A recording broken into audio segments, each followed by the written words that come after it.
Rhapsody of realities में से हम पढ़ेंगे पास्टर क्रिस ओयाखिलोमे के द्वारा लिखा हुआ, आज के डेट 25 सितंबर 2020। अंडरस्टैंडिंग गॉड्स टाइम, परमेश्वर के समय को समझना। यह विषय जो है दानियल की पुस्तक 10 अध्याय 12 वचन में से शुरू किया है। हम वचन के आधार से पढ़ेंगे। दानियल की पुस्तक 10 अध्याय 12 वचन।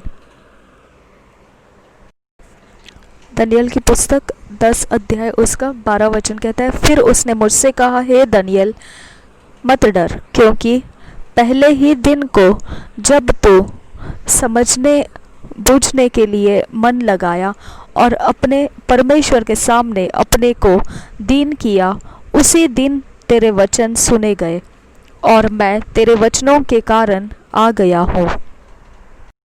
इंग्लिश में यह वचन ऐसा लिखा है, Daniel 10th chapter 12th verse.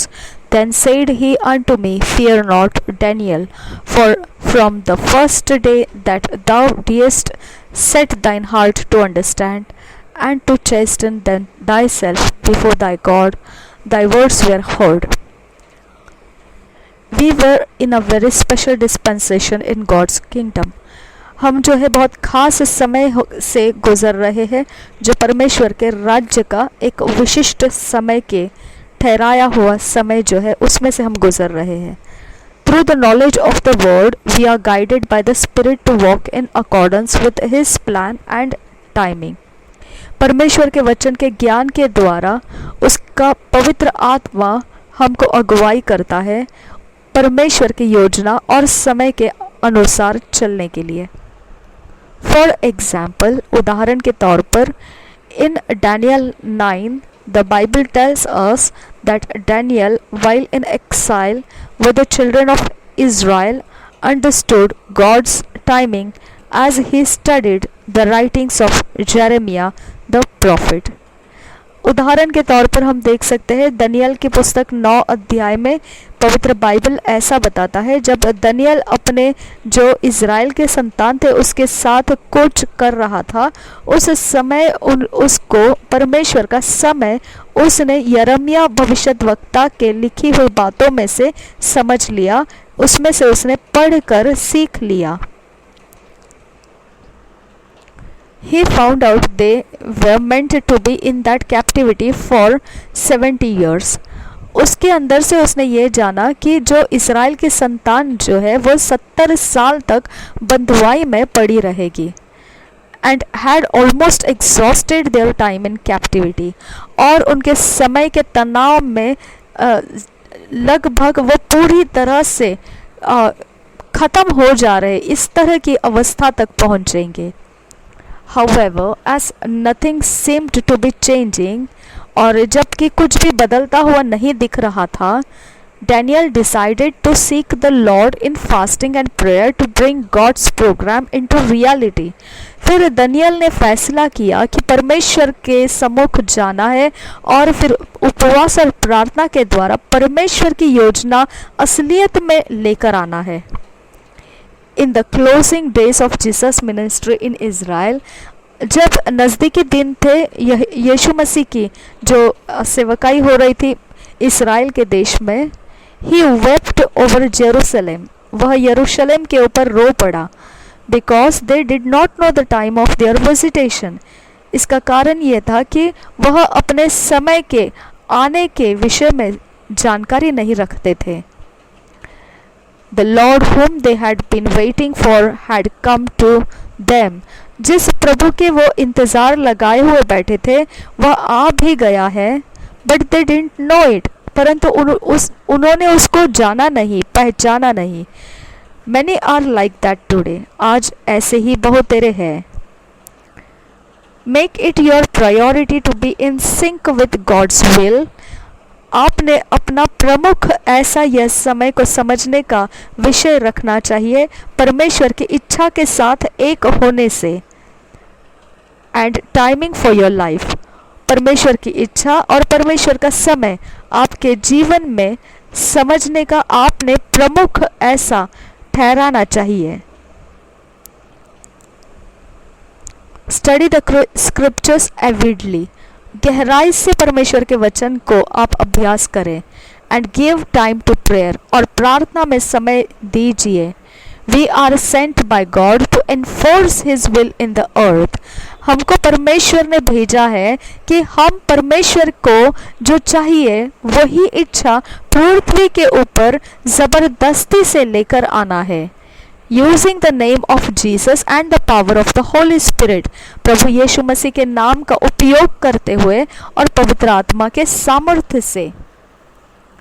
But if you don't know God's will and timing, लेकिन अगर आपको परमेश्वर की इच्छा और समय के विषय में जानकारी नहीं है, things will happen in the earth that are neither in your interest nor in the Lord's interest, और फिर ऐसी घटनाएं घटती रहेगी पृथ्वी के ऊपर जो आपको कोई मतलब नहीं रखती है और परमेश्वर के लिए भी उसका कोई मतलब नहीं रखता है। This is why you must pray in the Spirit for the nations, for the Church of God, and for ministers of the gospel around the world. इसकी वजह से हमने प्रार्थना करने की ज़रूरत है पवित्र आत्मा के द्वारा राष्ट्रों के लिए, परमेश्वर की कलीसियाओं के लिए, परमेश्वर के सेवकों के लिए जो सुसमाचार फैला रहे पूरी दुनिया के अंदर। Pray as though the kingdom depended on you, for it does. Hallelujah. इस तरह से आप प्रार्थना कीजिए जैसे कि आपके लिए ऊपर परमेश्वर का राज्य रुका हुआ है और आपके कारण वह कुछ आगे बढ़ने वाला है। यह बात जानते हुए प्रार्थना कीजिए। हालेलुया। और बिल्कुल ऐसा ही है।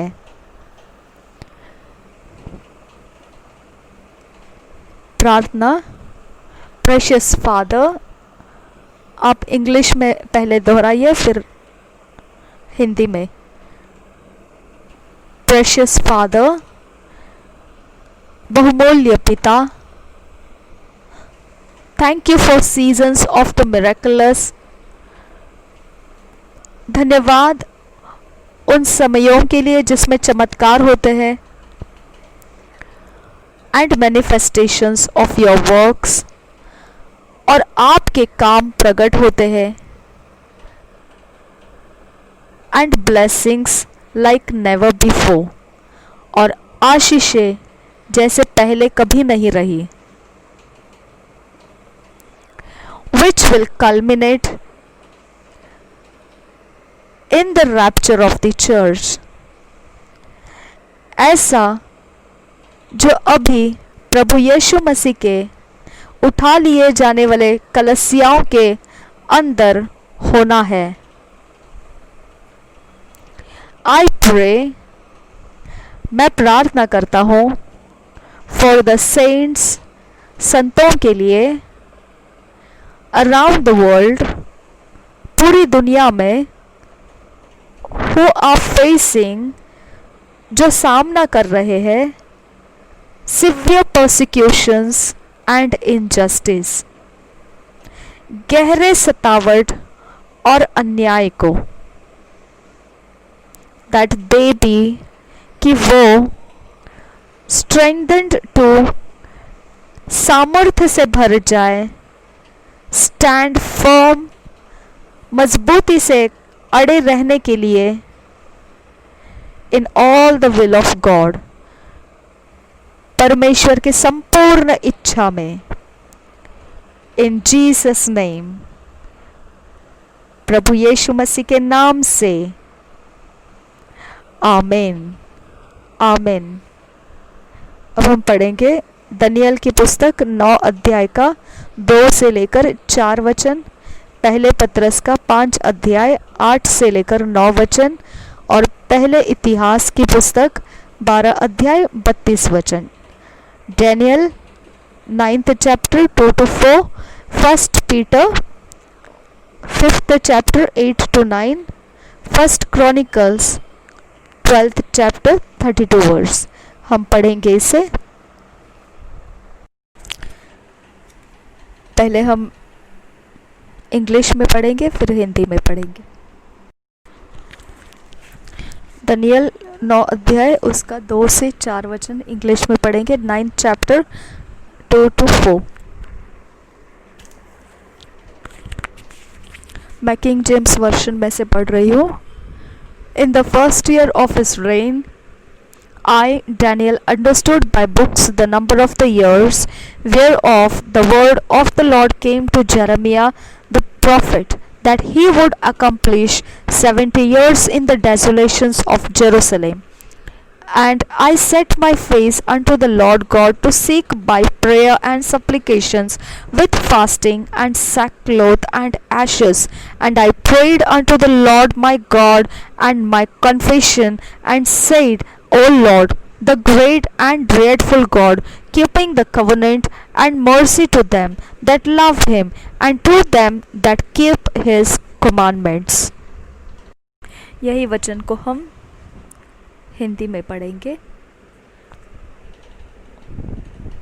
उसके राज्य के पहले वर्ष में मुझ दनियल ने शास्त्र के द्वारा समझ लिया कि यरूशलेम की उजड़ी हुई दशा यहोवा के उस वचन के अनुसार जो यिर्मयाह नबी के पास पहुंचा था, कुछ वर्षों के बीतने पर अर्थात 70 वर्ष के बाद पूरी हो जाएगी। तब मैं अपना मुख प्रभु परमेश्वर की ओर करके गिड़गिड़ाहट के साथ प्रार्थना करने लगा और उपवास कर टाट पहन राख में बैठकर वरदान मांगने लगा।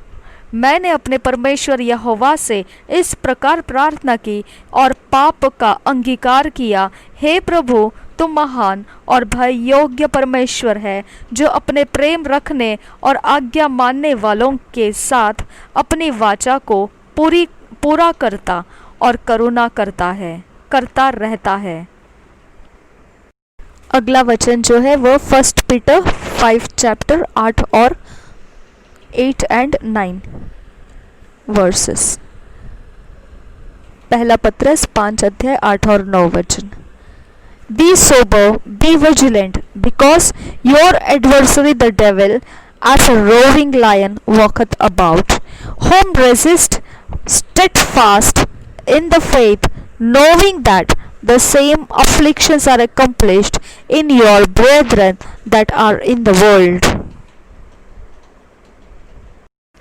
8 वचन कहता है, सचेत हो और जागते रहो, क्योंकि तुम्हारा विरोधी शैतान गर्जने वाले सिंह के समान इस खोज में रहता है कि किसको फाड़ खाए।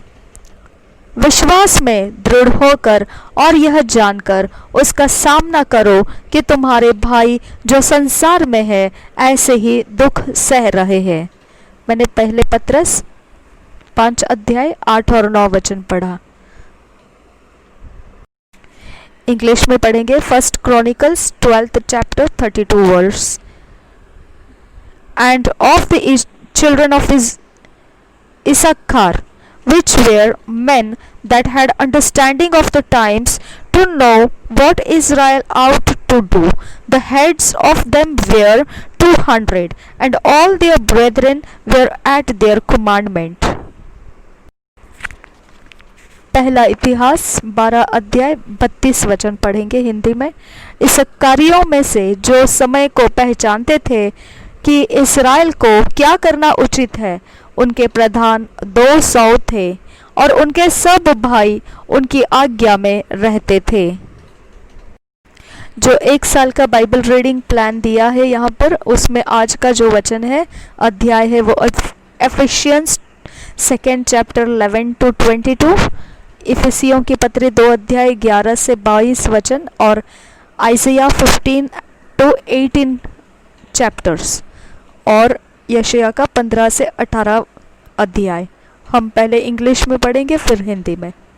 Efficiency 2nd chapter 11 to 22 verse।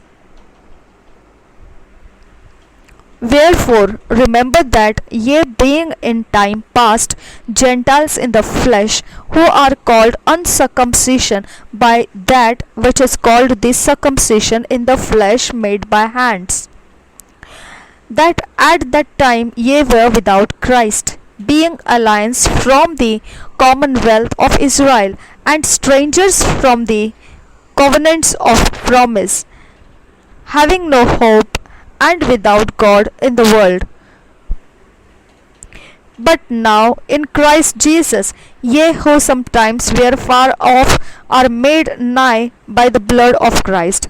For he is our peace, who hath made both one and hath broken down the middle wall of partition between us, having abolished in his flesh the enmity, even the law of commandments contained in ordinances, for to make in himself of twain one new man, so making peace, and that he might reconcile both unto God in one body by the cross, having slain the enmity thereby, and came and preached peace to you which were afar off, and to them that were nigh.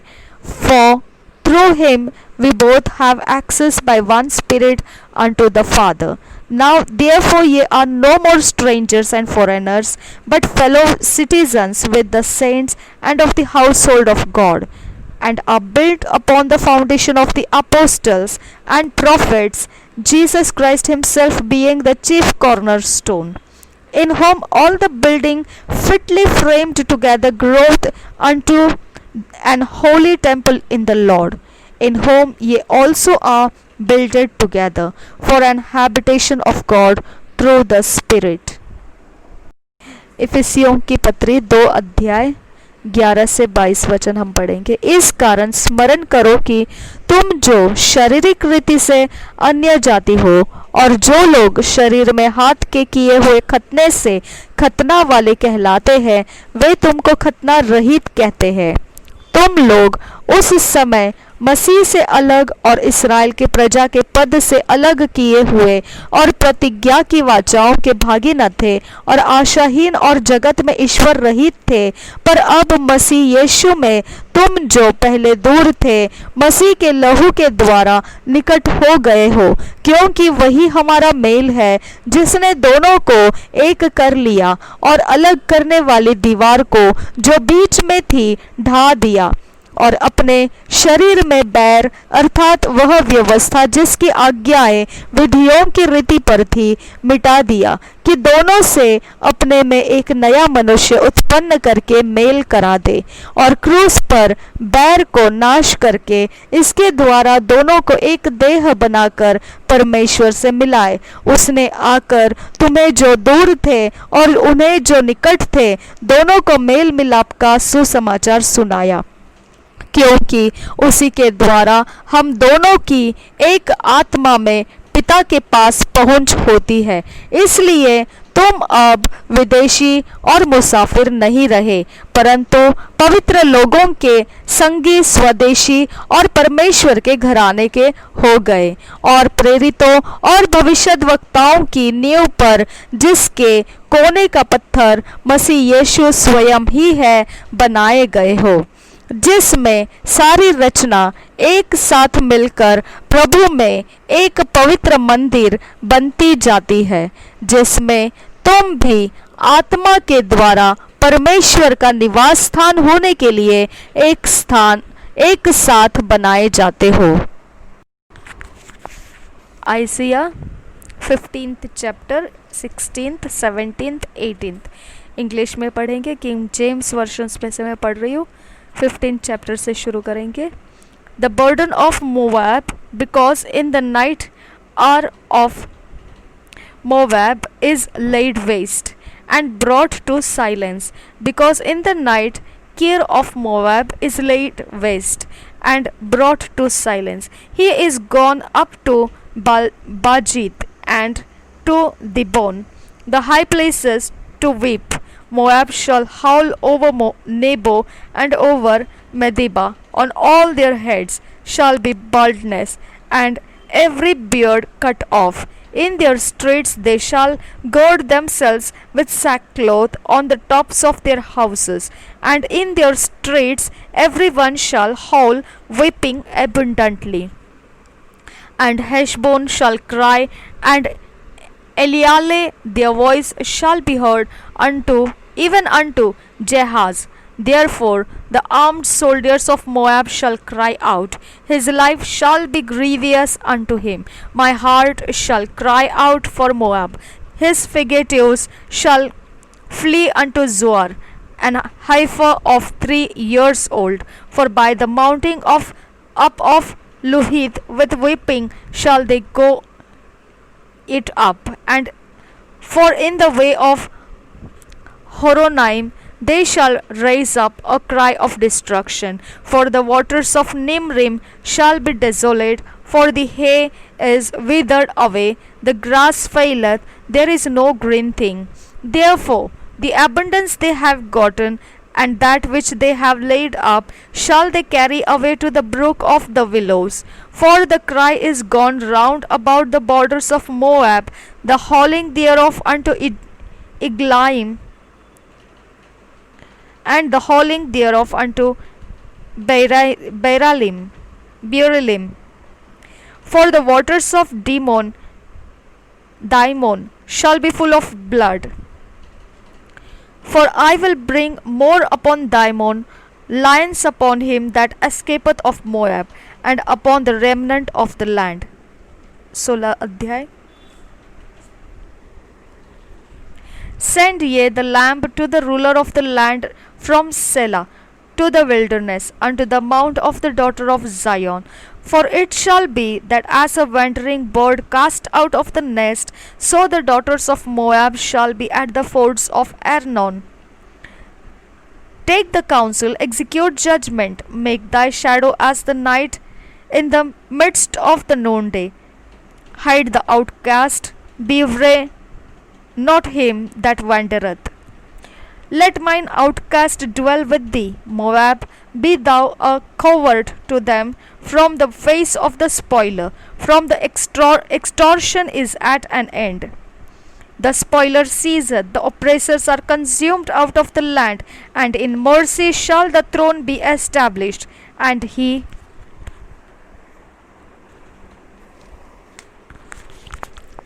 shall sit upon it in truth in the tabernacle of David, judging and seeking judgment and hasting righteousness.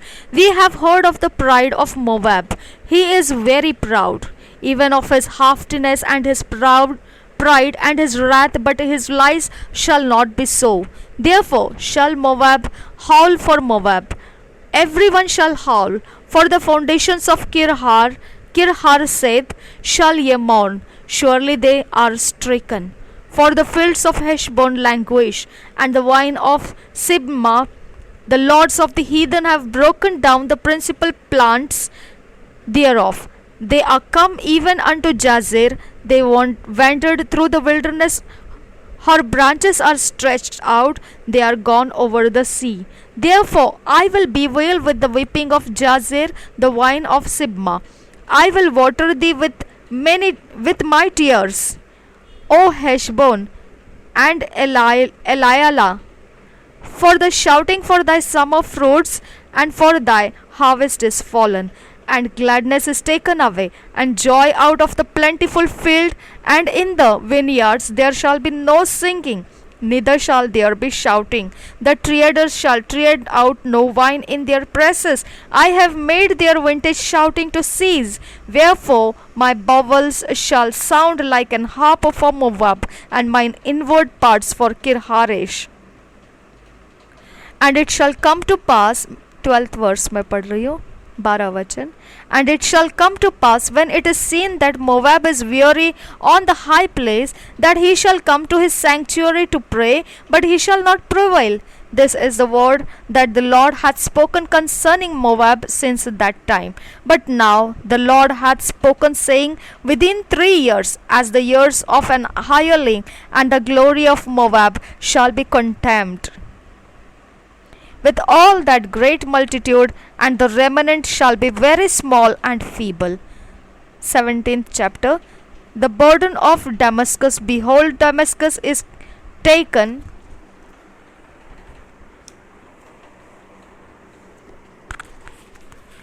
away from being a city, and it shall be a ruinous heap. The cities of Aroer are forsaken. They shall be for flocks which shall lie down, and none shall make them afraid. The fortress shall cease also shall cease from Ephraim, and the kingdom from Damascus, and the remnant of Syria. They shall be as the glory of the children of Israel, saith the Lord of hosts. And in that day it shall come to pass that the glory of Jacob shall be made thin, and the fatness of his flesh shall wax lean.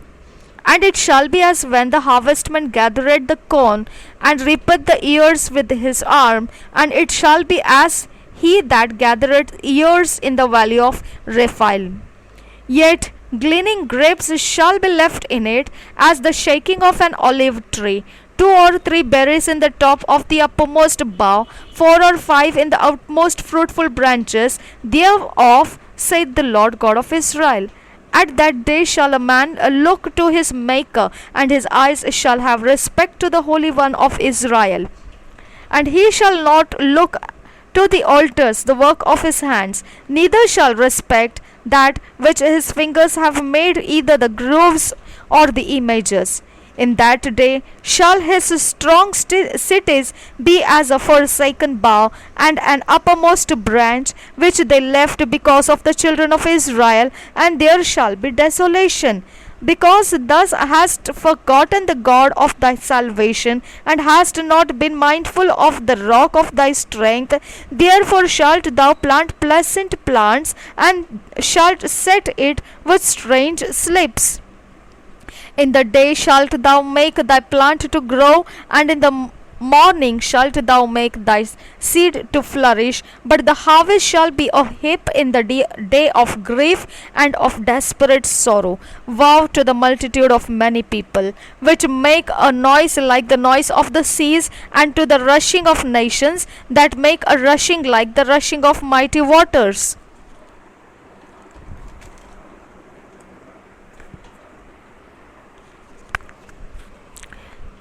13th verse, the nations shall rush like the rushing of many waters, but God shall rebuke them, and they shall flee from far off, and shall be chased as the chaff of the mountains before the wind, and like a rolling thing before the whirlwind. And behold, at evening tide trouble, and before the morning he is not.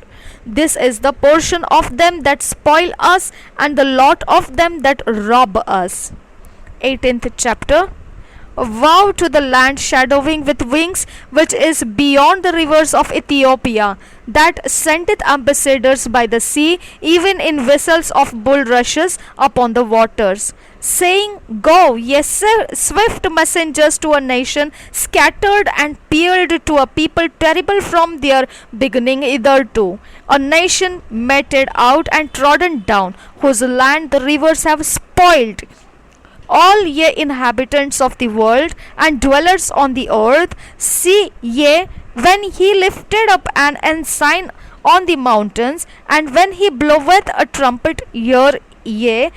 For so the Lord said unto me, I will take my rest, and I will consider in my dwelling place like a clear heat upon herbs, and like a cloud of dew in the heat of harvest.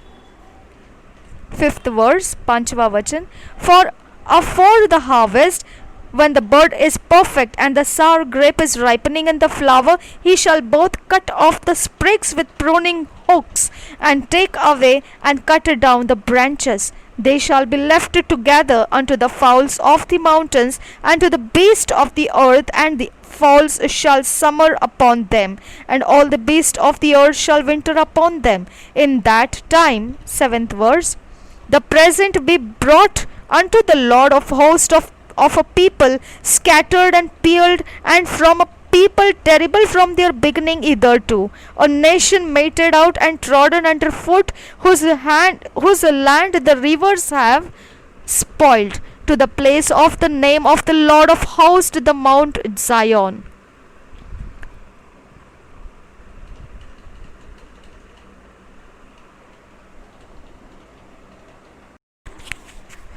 यशायाह की भविष्यवाणी 15, 16, 17 और 18 BSI Bible में से मैं पढ़ रही हूँ। जो अब भी मैंने इंग्लिश में पढ़ लिया उसी को मैं हिंदी में पढ़ रही हूँ। परमेश्वर मोवाब का नाश करेगा। मोवाब के विषय भारी भविष्यवाणी, निश्चय मोवाब का आर नगर एक ही रात में उजाड़ और नष्ट हो गया है। निश्चय मोवाब का कीर नगर एक ही रात में उजाड़ और नष्ट हो गया है। बैत और दीबोन ऊंचे स्थानों पर रोने के लिए चढ़ गए हैं। नबो और मेदबा के लिए मोवाब हाय हाय करता है। उन सबों के सिर मुंडे हुए और सबों की दाढ़ियां मुंडी हुई है। सड़कों में लोग टाट पहने हैं। छतों पर और चौकों में सब कोई आंसू बहाते हुए हाय हाय करते हैं। हेशबोन और एलाले चिल्ला रहे हैं, उनका शब्द यहस तक सुनाई पड़ता है। इस कारण मोवाब के हथियारबंद चिल्ला रहे हैं। उसका जी अति उदास है। मेरा मन मोवाब के लिए दुहाई देता है। उसके रईस सोवर और एग्लतशिलिशिया तक भागे जाते हैं। देखो, लुहित की चढ़ाई पर वे रोते हुए चढ़ रहे हैं। सुनो, होरोनाइम के मार्ग में वे नाश होने की चिल्लाहट मचा रहे हैं। निम्रिम का जल सूख गया, घास कुम्हला गई और हरियाली मुरझा गई और नमी कुछ भी नहीं रही। इसलिए जो धन उन्होंने बचा रखा और जो कुछ उन्होंने इकट्ठा किया है, उस सब को वे उस घाटी के पार लिए जा रहे हैं जिसमें मजनू वृक्ष है। 8 वचन, इस कारण मोवाब के चारों ओर की सीमा से चिल्लाहट हो रही है। उसमें का हाहाकार एगलैम और बेरलैम में भी सुन पड़ता है, क्योंकि दीमोन का सोता लहू से भरा हुआ है। तो भी मैं दीमोन पर और दुख डालूंगा। मैं बचे हुए मोआबियों और उनके देशों से भागे हुओं के विरुद्ध सिंह भेजूंगा। 16 अध्याय, मोवाब की निराशाजनक स्थिति। जंगल की ओर के सेला नगर के से सियोन की बेटी के पर्वत पर देश के हकीम के लिए भेड़ों के बच्चों को भेजा। मोवाब की बेटियां अर्नोन के घाट पर उजाड़े हुए घोंसले के पक्षी और उनके भटके हुए बच्चों के समान है। सम्मति करो, न्याय चुकाओ, दोपहर ही में अपनी छाया को रात के समान करो। घर से निकाले हुओं को छिपा रखो, जो मारे मारे फिरते हैं उनको मत पकड़वाओ। मेरे लोग जो निकाले हुए हैं वे तेरे बीच में रहे। नाश करने वाले से मोवाब को बचाओ। पिसने वाला नहीं रहा, लूटपाट फिर न होगी, क्योंकि देश में से अंधेर करने वाले नष्ट हो गए हैं। तब दया के साथ एक सिंहासन स्थिर किया जाएगा और उस पर दाऊद के तंबू में सच्चाई के साथ एक विराजमान होगा, जो सोच विचार कर सच्चा न्याय करेगा और धर्म के काम पर तत्पर रहेगा। हमने मोवाब के गर्व के विषय सुना है कि वह अत्यंत अभिमानी था। उसके अभिमान और गर्व और रोष के संबंध में भी सुना है, परंतु उसका बड़ा बोल व्यर्थ है। 7 वचन, क्योंकि मोवाब हाय हाय करेगा, सब के सब मोवाब के लिए हाहाकार करेंगे। किरहरासत की दाख की टिकियों के लिए वे अति निराश होकर लंबी लंबी सांस लिया करेंगे। 16 अध्याय का 8 वचन और आगे पढ़ रही हूँ। क्योंकि हेशबोन के खेत और सिबमा की दाखलताएं मुरझा गई। जाति जाति के अधिकारियों ने उनकी उत्तम उत्तम लताओं को काट काट कर गिरा दिया है। वे याजेर तक पहुंची और जंगल में भी फैलती गई और बढ़ते बढ़ते ताल के पार दूर तक बढ़ गई थी। मैं याजेर के साथ सिबमा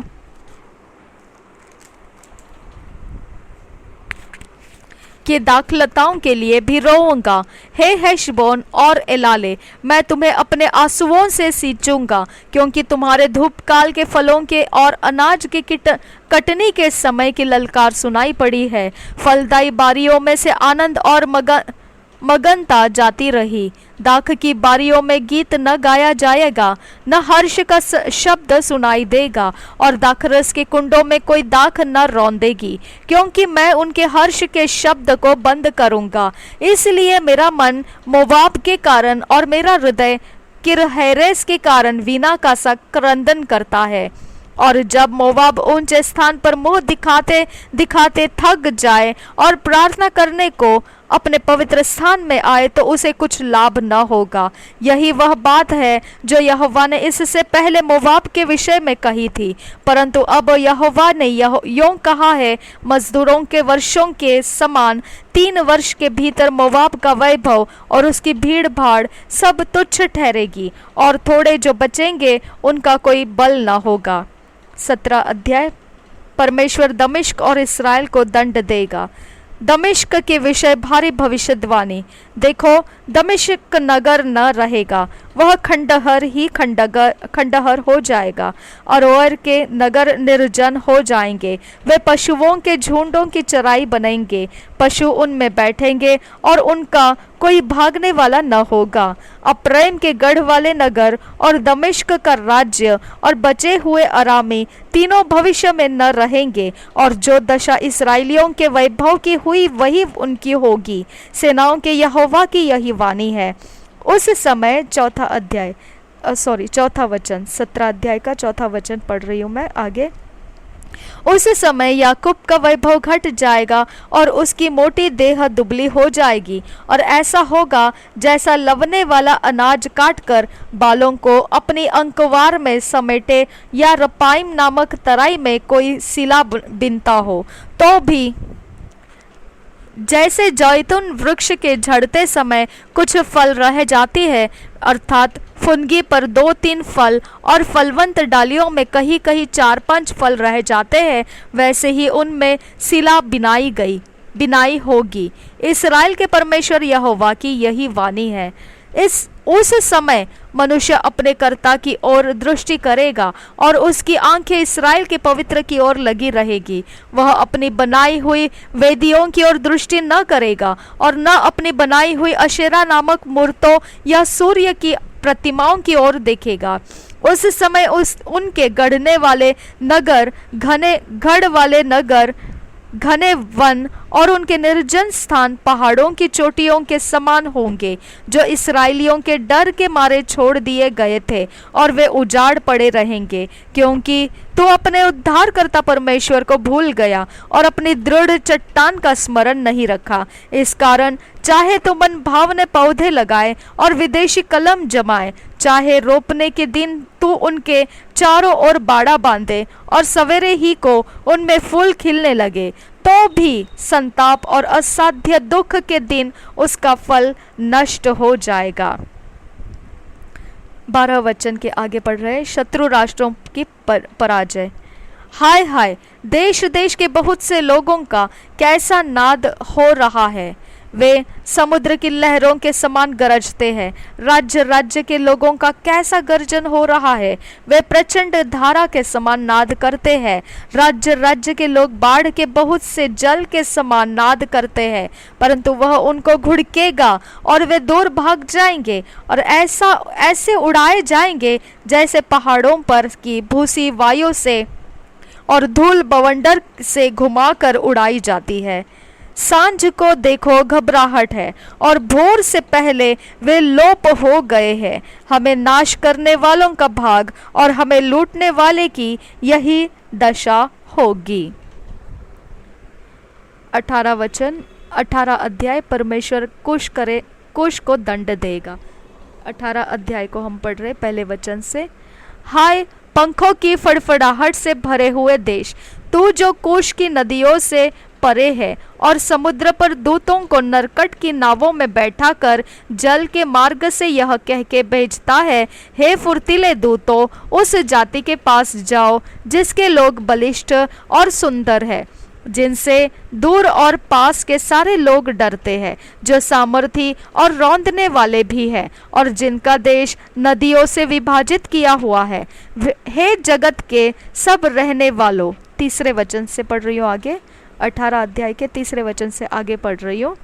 हे जगत के सब रहने वालों और पृथ्वी के सब निवासियों, जब झंडा पहाड़ों पर खड़ा किया जाए उसे देखो, जब नरसिंगा फूंका जाए तब सुनो, क्योंकि यहोवा ने मुझसे यूं कहा है, धूप की तेज गर्मी या कटनी के समय के ओस वाले बादल के समान मैं शांत होकर निहारूंगा, क्योंकि दाख तोड़ने के समय से पहले जब फूल फूल चुके और दाख के गुच्छे पकने लगे, तब वह टहनियों को हंसुओं से काट डालेगा और फैली हुई डालियों को तोड़ तोड़ कर अलग फेंक देगा। वे पहाड़ों के मांसाहारी पक्षियों और वन पशुओं के लिए इकट्ठे पड़े रहेंगे। मांसाहारी पक्षी तो उनको नोचते नोचते धूपकाल बिताएंगे और सब भांति के वन पशु उनको खाते खाते जाड़ा काटेंगे। उस समय जिस जाति के लोग बलिष्ठ और सुंदर हैं और जिनसे दूर और पास के सारे लोग डरते हैं और जो सामर्थ्य और रौंदने वाले हैं और जिनका देश नदियों से विभाजित किया हुआ है, उस जाति से सेनाओं के यहोवा के नाम के स्थान सिय्योन पर्वत पर सेनाओं के यहोवा के पास भेंट पहुंचाई जाएगी। जो 2 साल का बाइबल रीडिंग प्लान है उसके अंदर भी अध्याय दिए हुए हैं, वो भी हम पढ़ लेंगे। ये है 2 Timothy 1 chapter 1 verse to 18 verse और जरमिया 43 चैप्टर। 2 तिमोथी 1 अध्याय 1 वचन से 18 वचन और यरमिया 43 अध्याय। हम दोनों भी पढ़ेंगे, पहले इंग्लिश में पढ़ेंगे और फिर हिंदी में।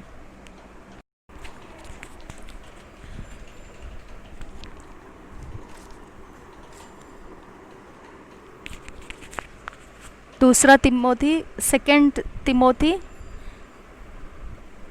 1 chapter 1 to 18th verse. Paul, and an apostle of Jesus Christ, by the will of God, according to the promise of life which is in Christ Jesus, to Timothy, my dearly beloved son, grace, mercy, and peace from God the Father and Christ Jesus our Lord. I thank God whom I serve from my forefathers with pure conscience, that without ceasing I have remembrance of thee in my prayers night and day, greatly desiring to see thee, being mindful of thy tears, that I may be filled with joy, when I call to remembrance the unfeigned faith that is in thee, which dwelleth first in thy grandmother Lois and thy mother Eunice, and I am persuaded that in thee also. Wherefore, 6th verse, 6 वचन पढ़ रही हूँ। Wherefore I put thee in remembrance, that thou stir up the gift of God which is in thee by the putting on of my hands. For God hath not given us the spirit of fear, but of power and of love and of a sound mind. Be not thou therefore ashamed of the testimony of our Lord, nor of me his prisoner, but be thou partaker of the afflictions of the gospel according to the power of God. 9 वचन 9th verse पढ़ रही हूँ। Who hath saved us and called us with an holy calling, not according to our works, but according to his own purpose and grace, which was given us in Christ Jesus before the world began, but is now made manifest by the appearing of our Saviour Jesus Christ, who hath abolished death and hath brought life and immortality into light through the gospel. 11th verse, 11 वचन, whereunto I am appointed a preacher and an apostle and a teacher of the Gentiles. For the which cause I also suffer these things, nevertheless I am not ashamed, for I know whom I have believed, and am persuaded that he is able. He is able to keep that which I have committed unto him against that day. Hold fast the form of sound words which thou hast heard of me, in faith and love which is in Christ Jesus. That good thing which was committed unto thee, keep by the Holy Ghost which dwelleth in us. This thou knowest, that all they which are in Asia be turned away from me, of whom are Phygellus and Hermogenes. The Lord give mercy unto the house of Onesiphorus, and for he oft refreshed me, and was not ashamed of my chain. 17 वचन 17th verse, but when he was in Rome he sought me out very diligently and found me. 18 वचन, the Lord grant unto him that he may find mercy of the Lord in that day, and in how many things he ministered unto me at Ephesus, thou knowest very well. दूसरा तिमोथियोस पहले अध्याय का पहले वचन से 18 वचन तक पढ़ेंगे. पौलुस की ओर से, जो उस जीवन की प्रतिज्ञा के अनुसार जो मसीह यीशु में है, परमेश्वर की इच्छा से मसीह यीशु का प्रेरित है, प्रिय पुत्र तिमोथियोस के नाम परमेश्वर पिता और हमारे प्रभु मसीह यीशु की ओर से तुझे अनुग्रह और दया और शांति मिलती रहे.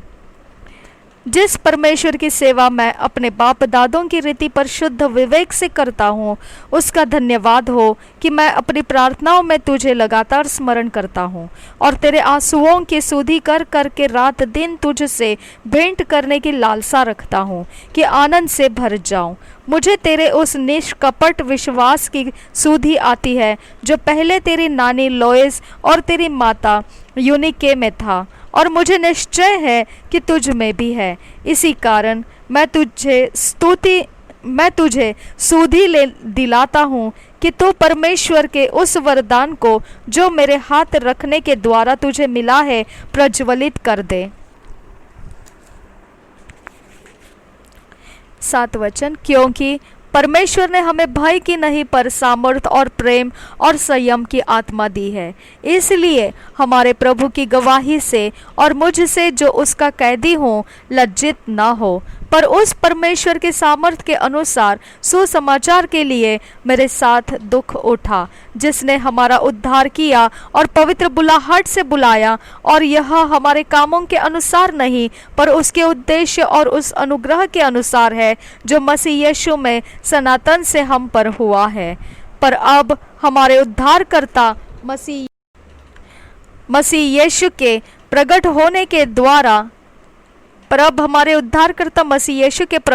के द्वारा प्रकाशित हुआ, जिसने मृत्यु का नाश किया और जीवन और अमरता को उस सुसमाचार के द्वारा प्रकाशमान कर दिया, जिसके लिए मैं प्रचारक और प्रेरित और उपदेशक भी ठहरा. इस कारण मैं इन दुखों को भी उठाता हूँ पर लजाता नहीं, क्योंकि मैं उसे जिस पर मैंने विश्वास किया है जानता हूँ, और मुझे निश्चय है कि वह मेरी धरोहर की उस दिन तक रखवाली कर सकता है. जो खरी बातें तूने मुझसे सुनी है उनको उस विश्वास और प्रेम के साथ जो मसीह यीशु में है अपना आदर्श बनाकर रख, और पवित्र आत्मा के द्वारा जो हम में बसा हुआ है उसे अच्छी धरोहर की रखवाली कर. तू जानता है कि आसिया वाले सब मुझसे फिर गए हैं, जिनमें फुगिलोस और हिरमोगिनस है. उन्हें सिफोरोस के घराने पर प्रभु दया करे, क्योंकि उसने बहुत बार मेरे जी को ठंडा किया और मेरी जंजीरों से लज्जित न हुआ. पर जब वह रोम में आया तो बड़े यत्न से ढूंढकर मुझसे भेंट की. प्रभु करे कि उस दिन उस प्रभु की दया हो, और जो जो सेवा उसने इफिसुस में की है उन्हें भी तो भली भांति जानता है. जरमिया 43 चैप्टर इंग्लिश में पढ़ेंगे किंग जेम्स वर्शंस में से. And it came to pass that when Jeremiah had made an end of speaking unto all the people of the words of the Lord their God, for which the Lord their God had sent him to them, even all these words, then spake Azariah the son of Hoshiah, and Jehonan the son of Kareah, and all the proud men, saying unto Jeremiah, thou speakest falsely. The Lord our God hath not sent thee to say, go not into Egypt to sojourn there. But Baruch the son of Neriah setteth thee on against us, for to deliver us into the hand of the Chaldeans, that they might put us to death and carry us away captives into Babylon. So Jehonan the son of Kareah and all the captains of the forces and all the people obeyed not the voice of the Lord to dwell in the land of Judah. But Johanan the son of Kareah and all the captains of the forces took all the remnant of Judah that were returned from all nations, whither they had been driven to dwell in the land of Judah. 6 वचन पढ़ रही हूँ। 43 अध्याय 43 chapter जरमिया का 6 वर्ष से पढ़ रही हूँ आगे।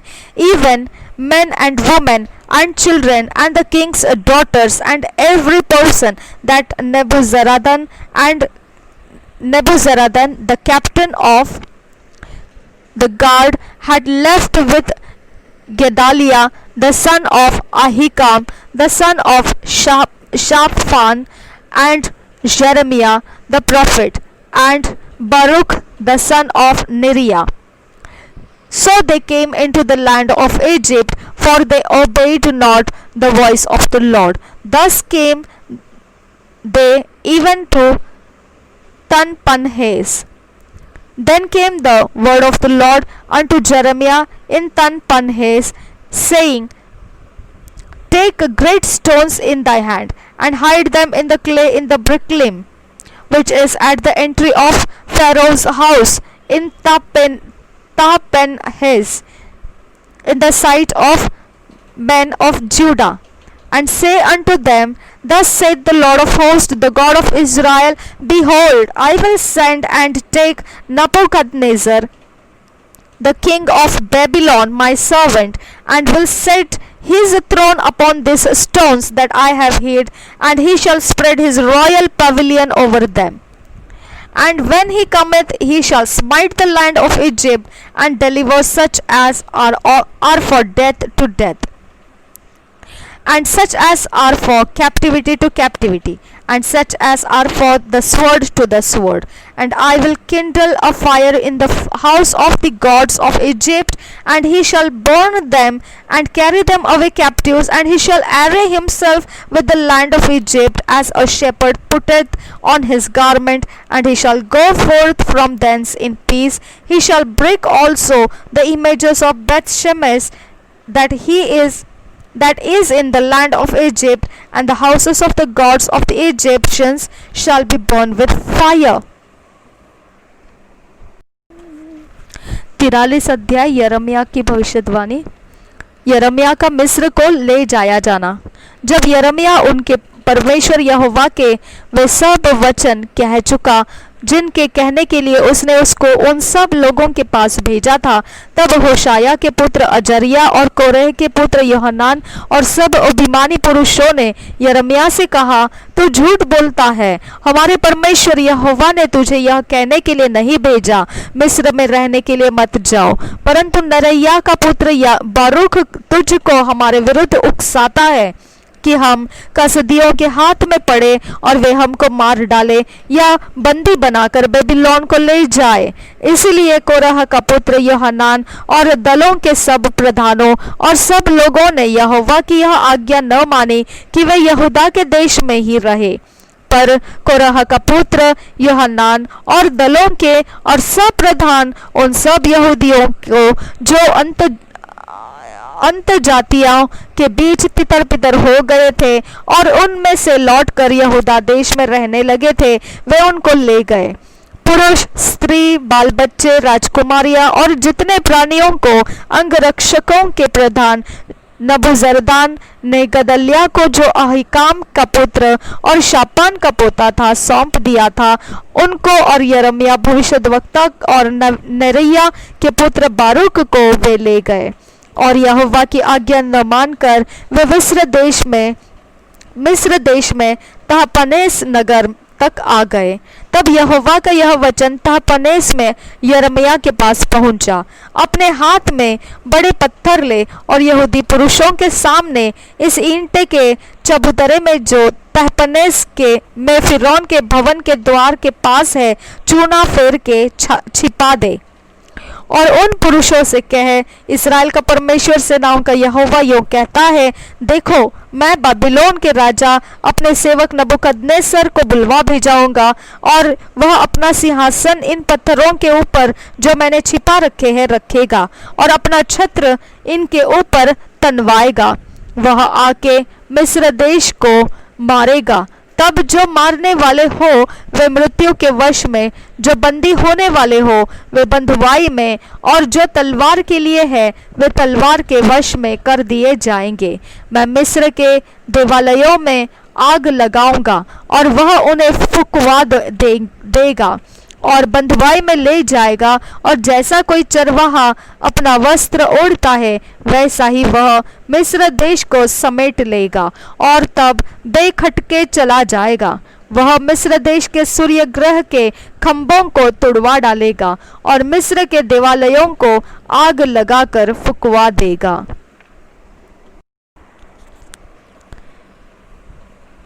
प्रभु यीशु हम सबके साथ बना रहे। आमीन, आमीन, आमीन।